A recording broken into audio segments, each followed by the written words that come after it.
और हिंदुस्तान का लद्दाख इलाका कई एतबार से बेहद अहमियत का हामिल है। इसका एक हिस्सा चीन तो दूसरा हिस्सा पाकिस्तान से लगता है। लद्दाख के रहने वाले लोग बेहद मेहनती होते हैं। यहाँ ज़्यादातर लोग हस्बेंड्री शोबे से ताल्लुक़ रखते हैं। यहाँ के लोग भेड़ बकरियाँ चराते हैं और उनसे ऊन से कई तरह के सामान भी तैयार करते हैं, कपड़े भी तैयार करते हैं। ऐसी तो बहुत सारी चीज़ें हैं लद्दाख में दिखाने के लिए, लेकिन आज ख़ास तौर पे यहाँ पे ऊन से बने हुए कपड़ों की एक पूरी तारीख आपके सामने रखते हैं। पेश रिपोर्ट। लद्दाख एक वसी खित्ते अर्ज़ है जो कश्मीर के शुमाल और मशरिक़ में फैला हुआ है। इसके शुमाल मशरिक़ी हिस्से पाकिस्तान के कंट्रोल में है, जबकि जुनूब मशरिक़ी हिस्सा भारत के ज़ेर इंतज़ाम है और शुमाल मशरिक़ी इलाका चीन के कंट्रोल में है। लद्दाख का कुल रकबा 45,000 मुरब्बा मील यानी 1,17,000 मुरब्बा किलोमीटर है। लद्दाख दुनिया के बुलंद तरीन इलाकों में शामिल है। यहाँ इंतहाई बुलंदी पर वसी मैदान, इंतहाई गहरी वादियाँ पाई जाती हैं। तकरीबन 13,000 फीट की बुलंदी पर झीलों का सिलसिला है जो शुमाल मगरिब में काफ़ी दूर तक फैला हुआ है। यहाँ का मौसम इंतहाई सर्द है, आबादी कम है, लोगों का गुजर बसर मवेशी पालने पर होता है। साल का ज़्यादातर हिस्सा उन्हें अपने मवेशियों के साथ घरों के अंदर गुजारना पड़ता है। लद्दाख के बालाई हिस्से ज़्यादातर बस्तियां, गांव 9,000 से 15,000 फीट की बुलंदी पर वाक़ हैं। यहाँ ज़्यादातर भेड़ बकरियां पाली जाती हैं जिनसे ऊन हासिल होती है, क्योंकि ज़्यादा बुलंदी की वजह से यहाँ काश्तकारी करना मुश्किल है। लद्दाख के जो ट्रेडिशनल है पुराने, और लद्दाख के जो कल्चर है, लद्दाख के यहाँ के आर्किटेक्ट है, यहाँ के हेरिटेज है, इसके लिए भी लद्दाख जो है पूरे विश्व भर में बहुत माना जाना जाता है। और लद्दाख के जो रिच कल्चर है वो उसके लिए जो है लद्दाख जो है पूरे विश्व भर में माना जाता है। हमारे यहाँ सब कुछ है, एक मार्केट होना था हमारे को सबसे ज़रूरी सर। ऐसा नहीं है कि ये लोग दुनिया से पूरी तरह कट के रह गए हैं। यहाँ के लोगों ने खुद को इस हिसाब से ढाल लिया है। यही वजह है कि उनके पास वो हुनर है जो दुनिया में किसी के पास नहीं है। ये ऊन से गर्म कपड़े, शॉल और दरियां बनाते हैं और इस पर ऐसी दस्तकारी करते हैं जो आंखों को हैरान कर देती हैं।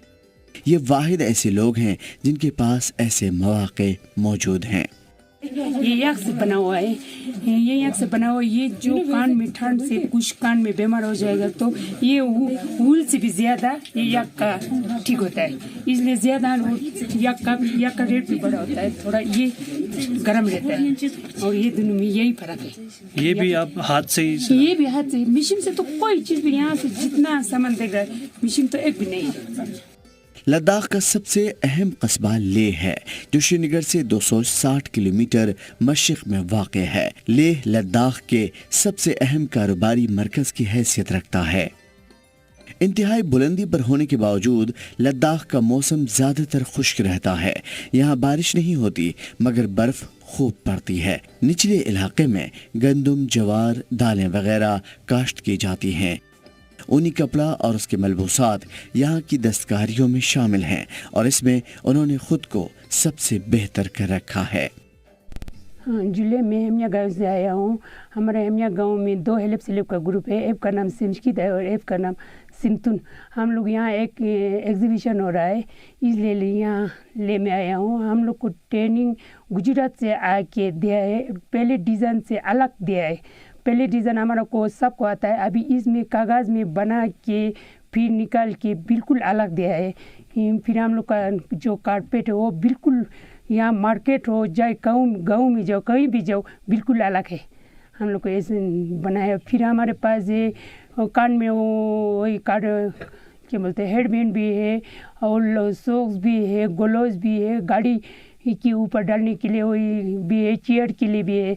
यहाँ फिर ये डबल बेड के लिए भी है, फिर एक ऊपर पहनते हैं कोई लोग चकतुल बोल के वही भी है। तो बेसिकली हमारा एक डिज़ाइन स्कूल है सोमाया कला विद्या बोल के, गुजरात कच्छ से, और वहाँ पे हमारा जो स्कूल है वहाँ पे 1 साल का डिज़ाइन और बिज़नेस का कोर्स होता है। तो जिन लोगों ने वो डिज़ाइन का कोर्स किया था तो उनको हम आर्टिसन डिज़ाइनर बोलते हैं।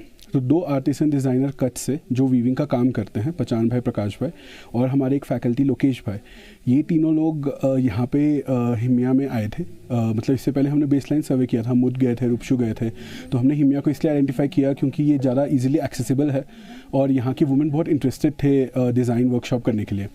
तो अक्टूबर में 22 दिन का पूरा वर्कशॉप चला हमारा, जहाँ पे आर्टिसंस ने कलर्स का अंडरस्टैंडिंग सीखा, इन्होंने डिज़ाइन का अंडरस्टैंडिंग सीखा, मार्केट ओरिएंटेशन सीखा, कॉस्टिंग सीखा, और फिर अभी as the end goal of the project अभी हम ये कर रहे हैं। मतलब ये एग्जीबिशन में हमारा मेन मोटिव जो है वो है कि जो वुमेन प्रोग्राम के पार्ट थे वो डायरेक्टली सेल कर पाए और डायरेक्टली जान पाए कि मतलब कैसे आप कस्टमर से इंटरेक्शन करते हैं। तो ये मतलब this is just the start of it, और हमारा फोकस ये रहेगा कि आगे हम सिमिलर एग्जीबिशंस दिल्ली और बाकी जगहों पे भी कर सके। और जैसे सेल्स, इस स्पेसिफिक एग्जीबिशन का जितना भी सेल होगा that will entirely go back to the women. और इस प्रोजेक्ट में हमारे साथ मतलब नबार्ड ने फ़ंड किया था प्रोजेक्ट, और LNP ले न्यूट्रिशन प्रोजेक्ट हमारा ग्राउंड पार्टनर था, और 2 SHGs के साथ हमने काम किया है। वही 22 दिन का वर्कशॉप था, और इसका एक जूरी था जो बेसिकली ईयर 22 में हुआ, और ईयर 23 में अभी हम बेसिकली एग्जीबिशन कर रहे हैं फॉर सेल्स चोस्कर हाउस में। लद्दाख को दुनिया की छत भी कहा जाता है। यहाँ से आसपास के इलाकों पर नज़र रखी जा सकती है, लेकिन इस पर कोई नज़र नहीं रखता। यही वजह है कि ये इलाका और इस इलाके के लोग दुनिया से कट कर रह गए हैं। इनके कारोबार ख़त्म हो रहे हैं। हुनरमंदी के बावजूद मंदी का शिकार हैं। इनके साजो सामान आला किस्म के होते हैं, लेकिन रेंज की कमी, बाज़ारों की अदम दस्तयाबी और बाहरी दुनिया तक पहुंच उनके हुनर को मुंदमिल कर रहा है। लेकिन इनके हौसले काफ़ी बुलंद हैं। तो हमने इस प्रोजेक्ट के लिए स्पेसिफिकली एक माइक्रो वेबसाइट भी बनाया है जिसमें हम इनके प्रोडक्ट्स डालेंगे। तो इस एग्जीबिशन में जैसे हमने मेरे बोला था कि हम बेसिकली चाहते हैं कि वुमेन डायरेक्टली सेल करने की कोशिश करें, और इसके बाद हमारा फोकस ये होगा कि हम एक कैटलॉग बनाएंगे उनके सारे प्रोडक्ट्स का, और ये हम अपने वेबसाइट पे भी पब्लिश करेंगे। और ये हम हमारे जितना भी क्लाइंटल है, क्योंकि सोमाया कला विद्या अभी 8-10 साल से काम कर रहा है, और हमने काफ़ी एग्जीबिशंस भी किया। हमारा एक फॉर प्रॉफिट विंग भी है डिज़ाइन क्राफ्ट बोल के, जो बेसिकली एग्जीबिशन और सेल ही करता है। तो हम इस प्रोजेक्ट को उससे भी जोड़ेंगे। इससे पहले जैसे हमने ये आर्टिसन टू आर्टिसन आउटरीच जो हमारा प्रोजेक्ट है, ये हमने बागलकोट में भी किया है, कुमाऊं में भी किया है, और वहाँ के लिए भी हमने एग्जीबिशंस दिल्ली, बैंगलोर जैसी जगहों पे किए हैं जहाँ पे सेल अच्छा नॉर्मली होता है, मतलब ले से ज़्यादा अच्छा मार्केट मिल पाएगा।